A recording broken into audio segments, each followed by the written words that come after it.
what ChatGPT is really good at is stuff like essays, reports. It's not very good at writing ads. I've never gotten it to do anything really special. And that's because it's pulling everything from the internet and using it as its input. So everything it spits out sounds like everything else, By right? design. That's why it's good at writing a blog that's very informational. ChatGPT's goal is to blend in. Our goal as ad writers is to stand out.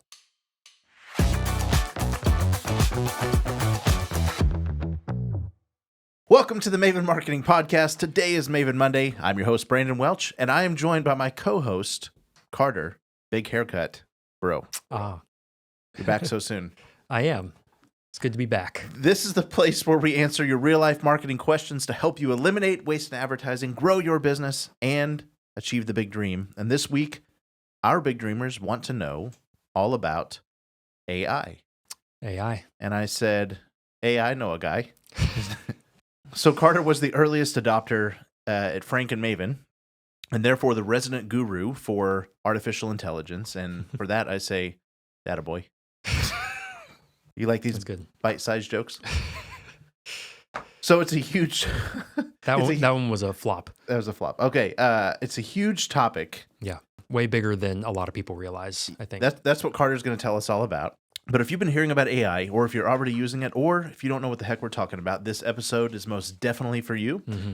We're going to unpack the tools you can be using for AI in marketing, particularly for small business marketing. We're going to talk about what it can do, what it can't do, what you need to keep your eye on. How do we use AI for SEO, maybe SEM, writing?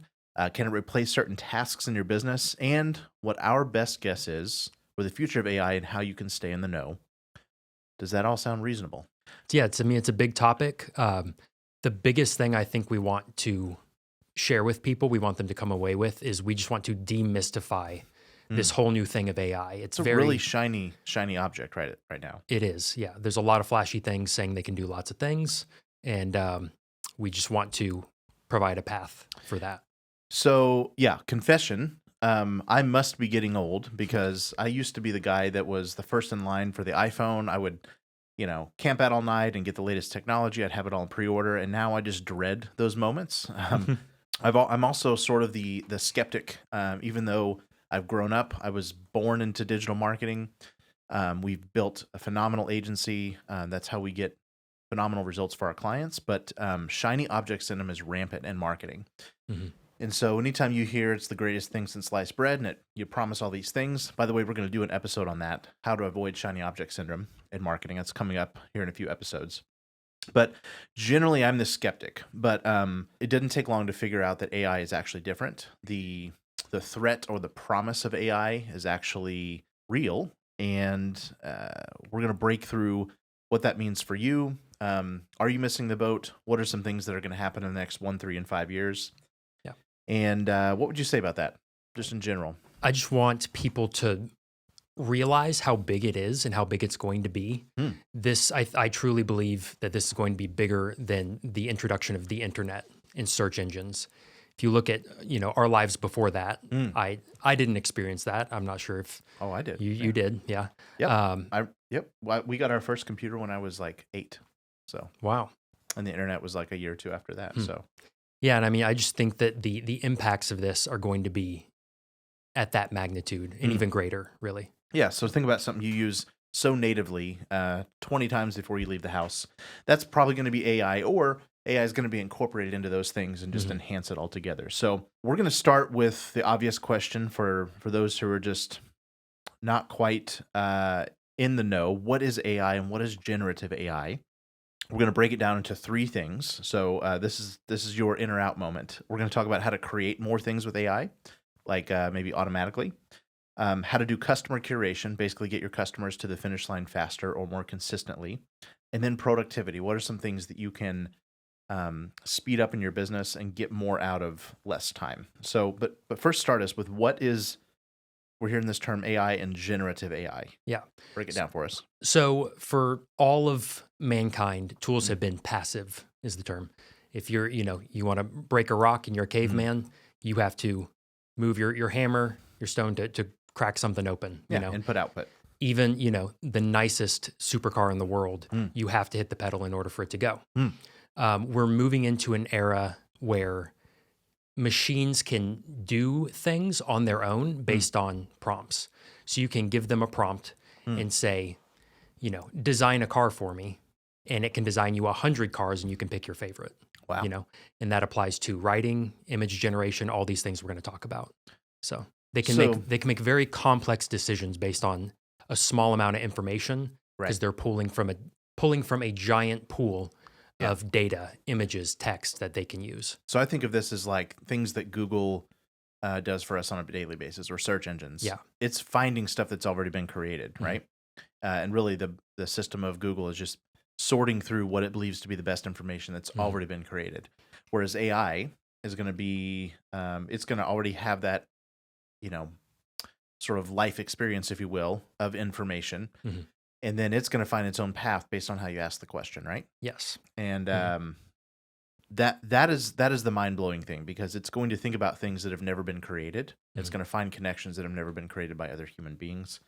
And then eventually, I don't know what the term for this is going to be, but instead of generative AI where it's just creating it, it's going to, with a prompt, it's going to be able to create it without a prompt. And that's It's called general intelligence. general is the term for intelligence. that, See, that's why I have Carter here.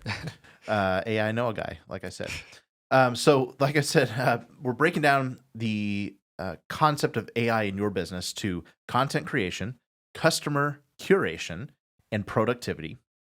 And so, some of the major things within content creation, really, marketers or salespeople or anybody who is sort of customer facing with a brand, at the end of the day, our job is to create content, whether that's images or words that inspire people, or video scripts, or sometimes music and scores. Mhm. And the first most obvious one we think of content creation is SEO. So every business wants to rank higher on Google. We have done, over a decade of work in SEO. We build sites that rank really well for our clients. And so this whole promise, like when AI started to sort of enter the marketing scene in the last year really heavily, you saw these people saying, "Oh, we can, you can instantly automate your blogs." Is what we know. The more pages you have on your website with a more word count, generally, a lot of nuances to it, but generally that's helpful for a website's ranking. Mhm. And so if you can tell, and the tool we're going to talk about a lot is ChatGPT. You've heard of that. It's probably the most mainstream generative AI where you can ask it questions and it will produce content for you. Yep. In that generative way we just talked about, right? Yes. And so if you can imagine going to it and saying, "Hey, write a 750 word article on things you should consider for estate planning." And then it proceeds to do that. And you go, "Cool, copy, paste, and upload to my website. I got a new page." And that took me 5 minutes and I didn't have to hire a writer. Well, what is the problem with that? That might work right now, Mm. but it's not going to work in the future. Yeah. It hasn't been explicitly expressed yet, but I believe Google is already detecting robot written content. But probably more importantly, if it really comes down to it, if it's truly a expert subject matter, the person can probably already tell that it's bot written, because AI's job is to take a bunch of different information and sort of generalize a response. If you're just uploading content from, say, ChatGPT and creating a bunch of pages on your website, I believe Google's already finding that out. I don't have any hard proof, but I believe that's happening. Everything we know about Google does not want to be cheated. Google does not want to show generic content. They, even past, they're already analyzing reading levels. They can already tell sentence structures. They can already compare your sentence to a billion other sentences online and figure out, did you write it or did somebody else? Yeah. So it's a bad idea. And it's really, when you see some of these things, you look at it and you go, "Wow, that's impressive that a machine just did all that work." But then you really look at it and you go, "But did it really help somebody?" And I've entered a number of prompts just around the things we're talking about today. And I would say, I'd put it in the category, we're going to say this a lot, it's a really good idea generator. Yeah. And it's a really good structure generator. So it'll create a good outline. It'll create a good prompt for you to then insert your humanness, or hopefully your unique brand voice, or your unique personality as an expert. And so that's what you want to use it for. And I do think it could speed up things. It speeds up idea generation for all sorts of content. Definitely. It's a great first draft tool. It's great for brainstorming. There's a lot of that stuff that's good for, but it still needs a human touch to go with it. Awesome. So we're talking about content creation, and on the topic of SEO, one other thing I want to say: where is AI going? So Bing, everybody remember Bing? Bing. Most of us don't use that, but they made a big play like earlier this summer and said, "Hey, we're going to be the first to integrate AI into our search." Everybody freaked out for a minute, and they're like, "Oh, this is awesome!" And if you can think about, in the olden days, staying with the example of estate planning, where you might have previously Googled one of our clients, estate planning attorney in Long Island, New York, right? And you would expect to get what? Business listings and websites of local companies, right? AI is going to allow, as people adopt and understand how to ask it questions, you could ask, hey, what are the pros and cons of the top 3 estate planning firms in Long Island, New York? Yeah. And so that's something that nobody has a page on their website for. That's not even going to be a web result. It's going to be a dialogue, and almost like you were texting this robot. It's just going to text you back, well, here's this competitor, here's this competitor, here's this competitor. So what do you do if you're in that, just looking ahead? What are we doing knowing that that's kind of where the utility of search is going? I think that the business directory use of Google won't ever change, because sometimes we're not in research mode. We're just looking for the lookup, and it'll kind of be like a true traditional phone book. But looking forward, what is there to know about what SEO is going to look like with AI involved? My personal thinking, and what the experts that I trust are talking about, is long tail. When we're talking about long tail, meaning the search is long tail. So that example I just gave, the pros and cons of the top 3 estate planning attorneys. We're asking it longer questions with very, very specific outcomes. And you might find yourself as a content creator or a business wanting to write longer answers. I would say right now, AI's purpose is not to deliver web results, but I think it'll be integrated in the future. And so if you want to be one of these ones that are going to be favored in those results, you're writing longer answers and longer specific questions that websites can easily find. And so it might be, what are all the ways I need to prepare for my estate plan and will? And you make a page completely about that. And you might think of all the ways that question could be asked. What are the 5 things I need to have before I go to an estate planning attorney? Whereas before, it would be more generalized information on a local website, even if it was a really good website. And so the big takeaway for SEO is that it's going to favor long form, very specific content. So you might think of your website, instead of being 50 pages that are categorical about your services, it might be 500 pages that are a wealth of knowledge. Think of like what a forum would be, or a Quora website. Anything to add to that? No, I think it's good. Yeah. But that's what these AI tools can offer, is very specific questions and a very specific answer to go with it. And ultimately, they are learning that sort of on their own by looking at the billions of pages that they have available to it. They creators of ChatGPT essentially upload the entire internet in certain forms to these tools, and that's how they're able to do that. But it's not doing a live query of web pages. It's creating its own content, if that makes sense. So takeaway: write really specific content, or hire somebody to write really specific content for your website, and you'll have the best chance of staying on top of that. While we're on the topic of search engines, one more thing. If you are doing your own SEO, or your SEM, like Google Ads, search engine marketing, ChatGPT can be a great idea generator. There are some really sophisticated tools that are really expensive. We've used them for years and years and years.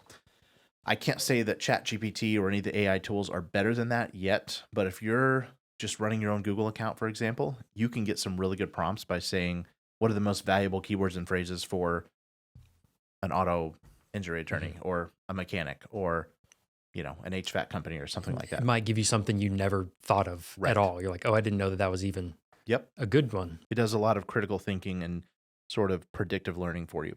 I don't think it's to the level of being super awesome yet, but you could ask it to write, 12 headlines for ads that you could try and test.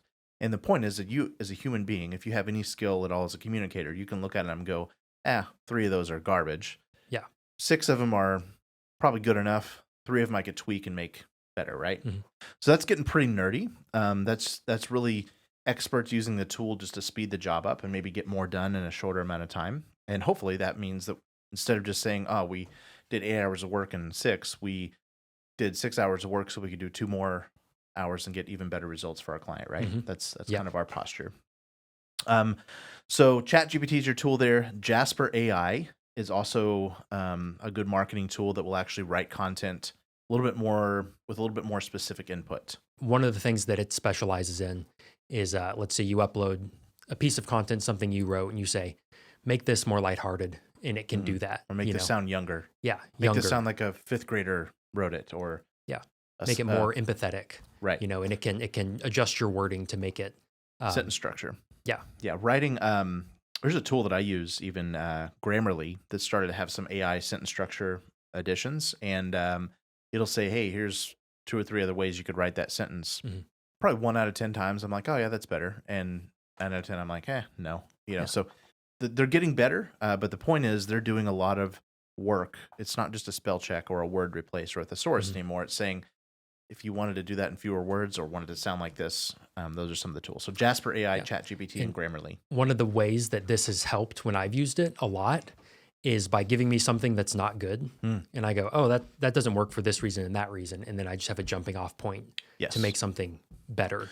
It just does that first draft that allows you to see something and move forward. So you think about the human tank of energy. We make all these decisions in a day. And if you're a creative or an artist, you're doing all of this processing. And the more you do that, the more our batteries drain.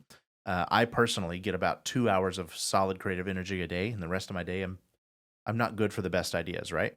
AI can speed up some of those mundane decisions and Yeah. give you connect the dots faster. So we're reserving some of that energy and getting a little bit more quality human creative with the aid of artificial intelligence. Yeah.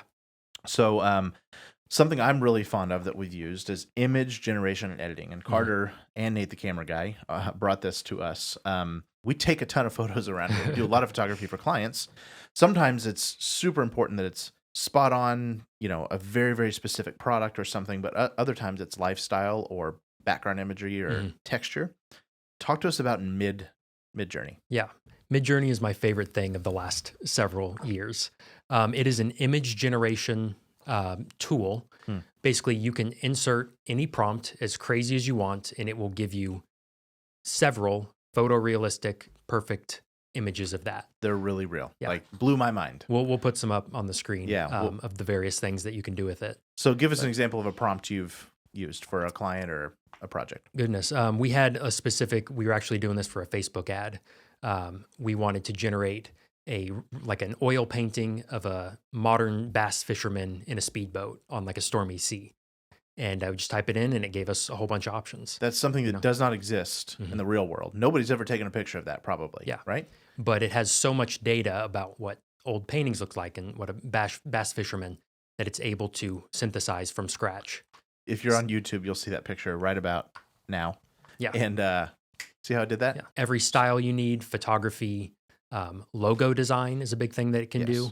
2D, stuff like that. It's just great for brainstorming and trying to figure out what you want something to look like. So talking to my small business owners here, this is going to up the level of production and the level of what you have access to. What might have cost, $50,000 before to go take some really wicked artistic picture or to have some illustrator do something really crazy. AI is getting really dang close to that, and it's going to be able to allow you just to stretch the bounds of the imagination and do stuff that gets people's attention if you know how to think of it, if you know how to ask for wacky stuff like that, right? And that's the big skill set that comes out of this is prompt engineering, is what they call it, of just knowing what to say and how to say it, communicating with that. I think Gen Z and beyond, their superpower is going to be how to prompt and get out of AI what it's capable of. So definitely. So Midjourney, check that out. You can tell it what you want it to see, and it will create an image for you. All sorts of uses for that. There's another free one called DALL-E, DALL-E. That comes from the same people that make ChatGPT. That one's free. You can just get on and try it. So this is also really useful. Photoshop, it's a beta feature, but one of the things we use it for is to expand an image. So if I took a picture of you right here, I can stretch the sides out and it will fill in what's on either side of you. So I like to think of this. Think of a picture somebody took on a Polaroid camera in 1996. Mm-hmm. There's no going back to that moment.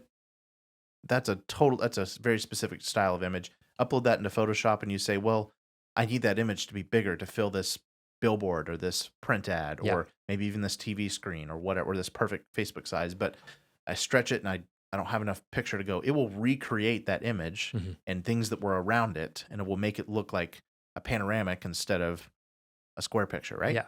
There are great examples where people take the Mona Lisa and remove and add around it and show you the whole scene of everything that's around. And Which is pretty Photoshop cool. just knows how to predict what billions of other images have had around it, so it guesses, hey, well, this could be around it. It at least makes it look real, right? Yeah, and it's pretty seamless.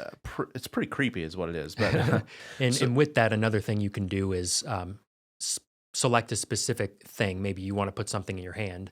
You can lasso the area around the hand and say, put a spatula in there, and it'll create a spatula and put it in your hand. So Yeah. all sorts of scary things. Personal theory, this is going to be it's going to lead to a lot of misleading things in the human experience. I think of political ads. I'm not sure why, but I think of just like they call them deep fakes. Yeah. And you can make so and so look like they're, punching their wife or something, and it never happened. Personal theory, I think as we cross the lines of AI into like human necessity for the truth, I think there's going to be a third-party agency that somehow verifies, is this real or fake? Mm-hmm.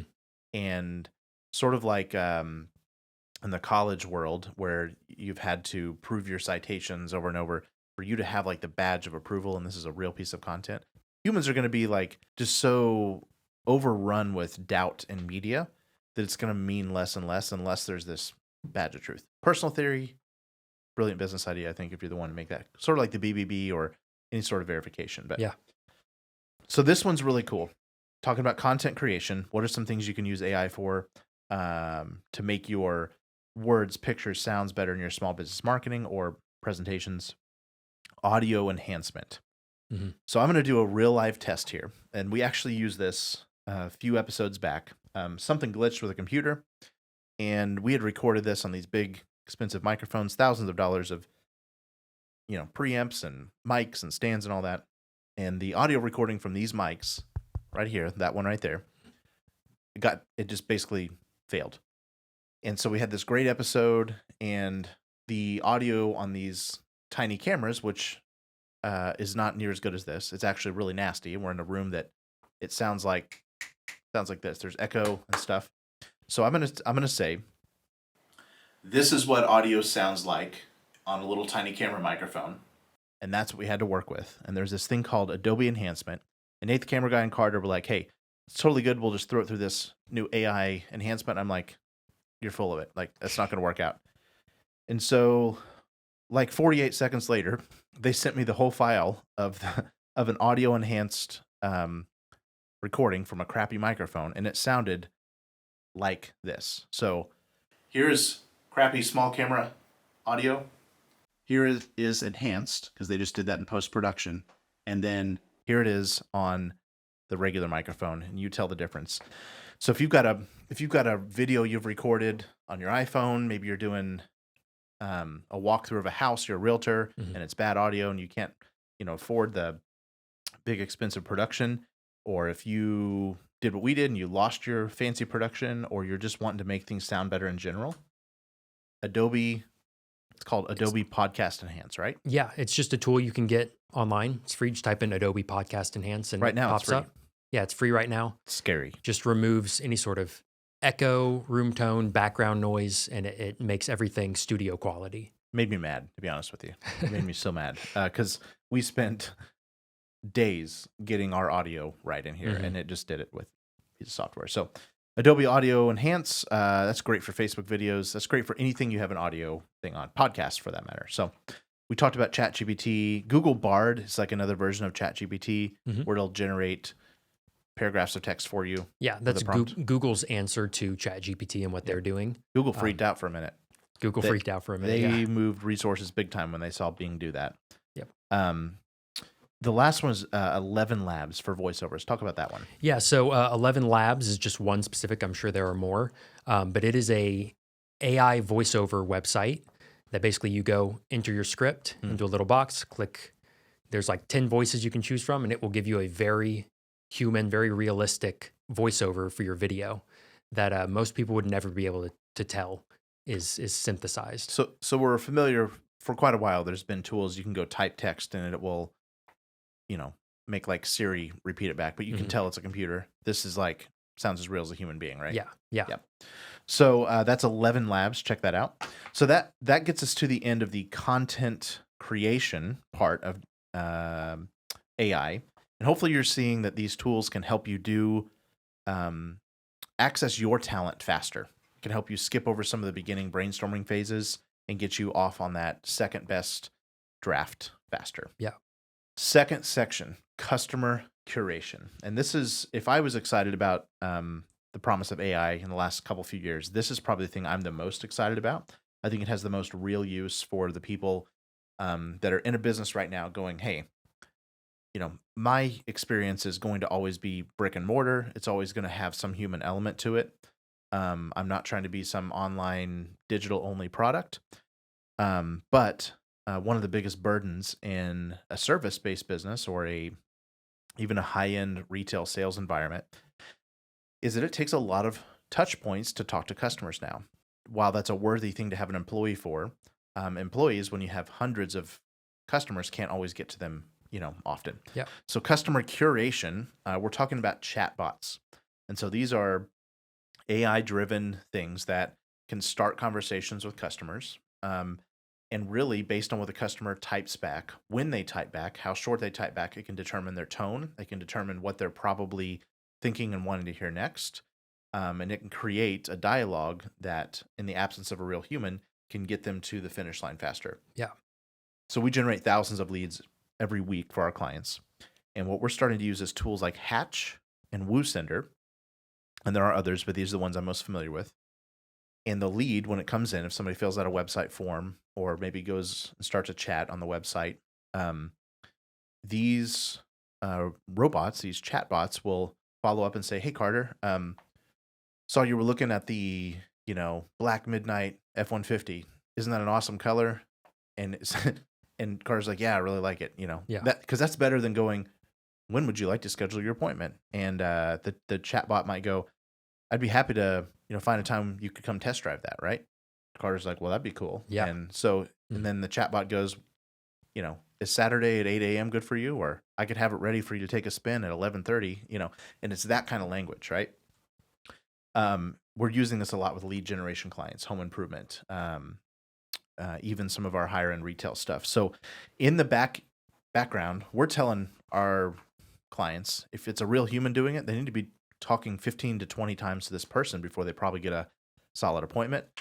Well, the robot's doing that, and they're doing it in such a empathetic, convincing format that humans are buying it. Yeah. And it's easy, makes the experience easier. So check those out. If you have any amount of lead generation going on in your business and you want to have a higher set rate for your appointments, we've had as much as a 20-30% lift for the clients that are using that, and the tools are well worth the money we have to spend on them. So I didn't put this down, but there's another tool called Get Response that writes emails for you based on, it goes and finds the jargon of that particular type of customer, and it will write like a sales or promotional email for you.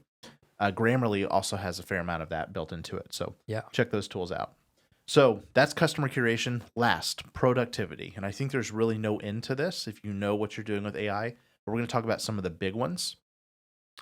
Because the thing I would say is if you are a skilled laborer or a skilled artist or expert, I think it's going to be a while before AI has anything to do about disrupting your skill set. But if it's an unskilled clerical type task, such as sorting Excel list or data entry or data sorting, AI is going to kick your butt with one arm tied behind its back. Yeah.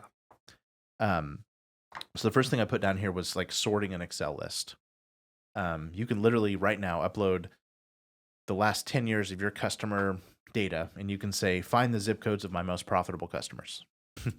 Isn't that crazy? Yeah. I mean, if your QuickBooks has tracked any amount of that accounting data, you can just say that. Or you can say, you could upload a year's worth of transactions. If you're a POS, terminal, and you could say, what is the most likely time I have a full store of customers?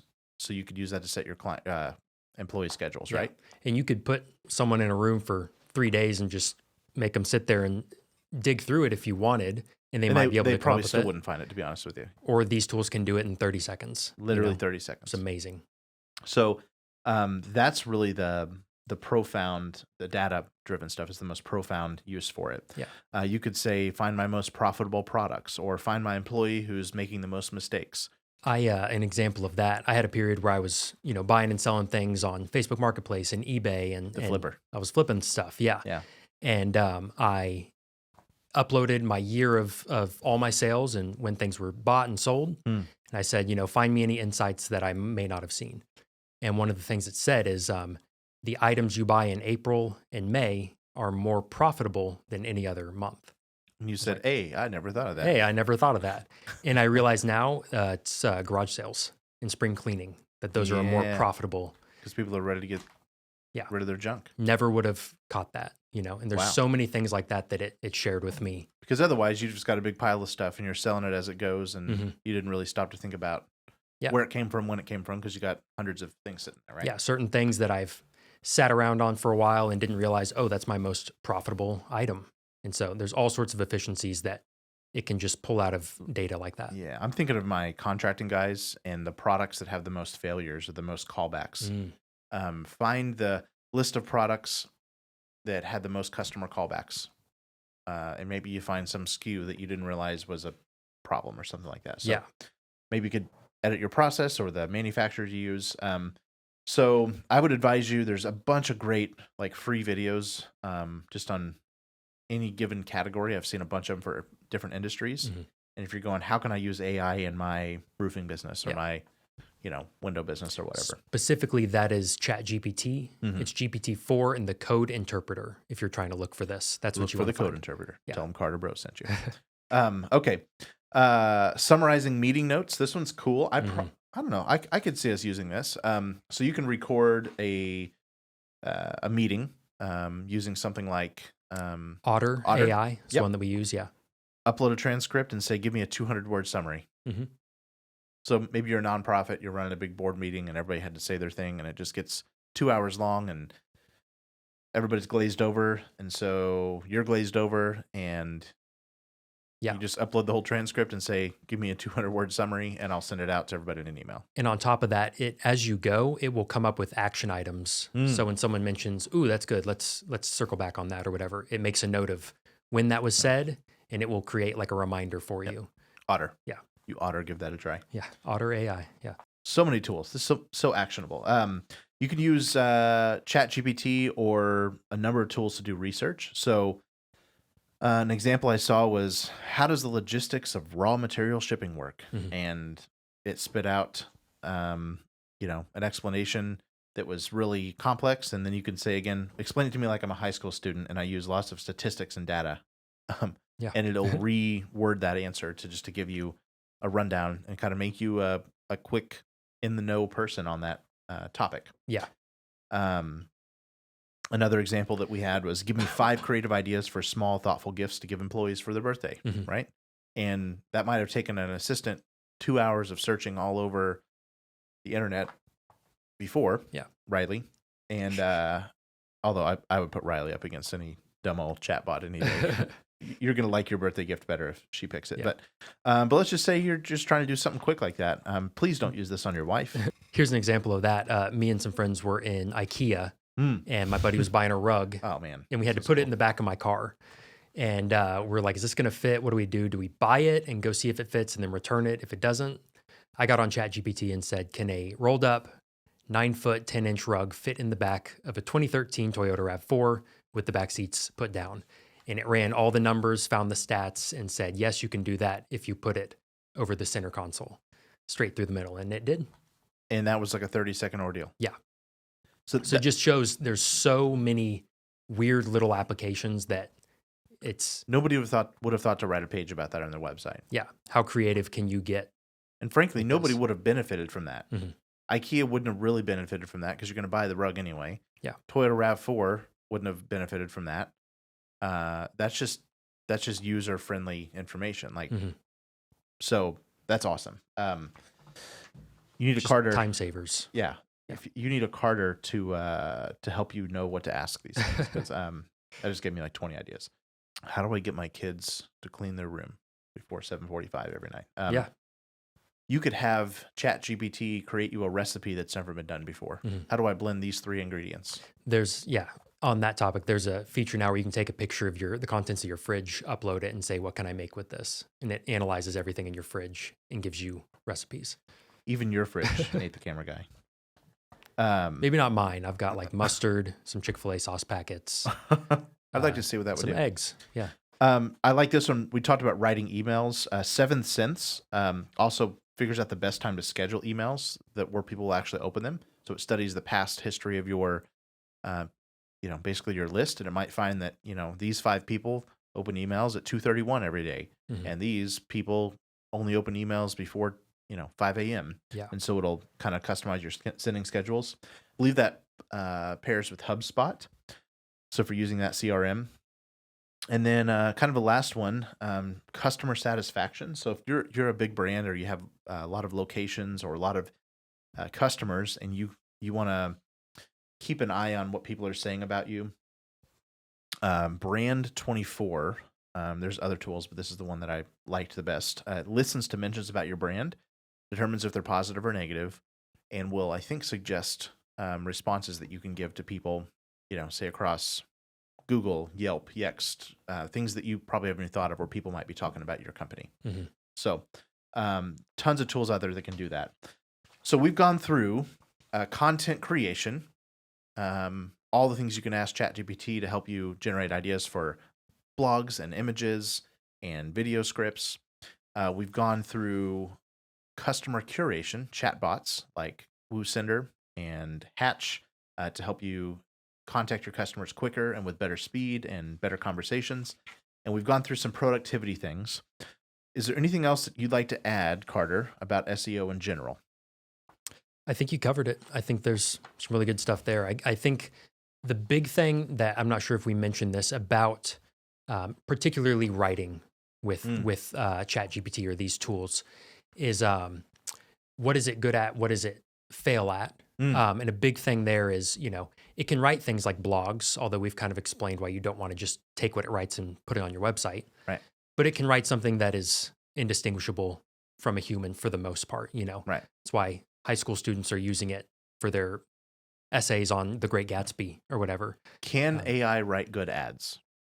No. Why? I've tried many times. I have. See, Carter's trying to outsource his job. He's trying to have like 5 jobs and write ads. Carter is the writer here, by the way. So if anybody knows this, this is true, Carter. So what ChatGPT is really good at is stuff like essays, reports. It's not very good at writing ads. I've never gotten it to do anything really special. And that's because it's pulling everything from the internet and using it as its input. So everything it spits out sounds like everything else, right? That's why it's good at writing a blog that's very informational. ChatGPT's goal is to blend in. Our goal as ad writers is to stand out and to break through the noise, to sound different, to use words that people haven't used in the past, get attention in weird ways. That's our goal. And that's what ChatGPT cannot do. And AI is not really set up to do yet. And in the future, that may be possible, but it's really tough right now. There's a whole human experience that is just missed when the robot's creating it. That's really good. I want to land there. Big takeaways. You're probably not missing the boat entirely yet. You can increase productivity, but you can't replace the human factor. You can keep your customer front and center and run everything through a filter about how does this make their life better. If you're wondering, is AI the thing I should do here? Say, is it best for the human? Does it make their life better? If you're getting them something faster or more in line with their habits and preferences, yes. If you're trying to automate something to make it kind of as good, but you didn't have to put the work in, the answer is no. Skilled labor is probably safe for now. Mundane tasks are not. And the final thing is it will always change. And it's going to be big. So pay attention. This is not even close to the last episode we're going to be doing on AI. Mhm. It'll be a regular fixture. And Carter, I think you did an awesome job. Well, thank you. Thank you for I think being did a great job. our resident expert. Thank you so much for listening. We'll be back here every Monday answering your real-life marketing questions, because marketers who can't teach you why Or just a fancy lie. have a great week.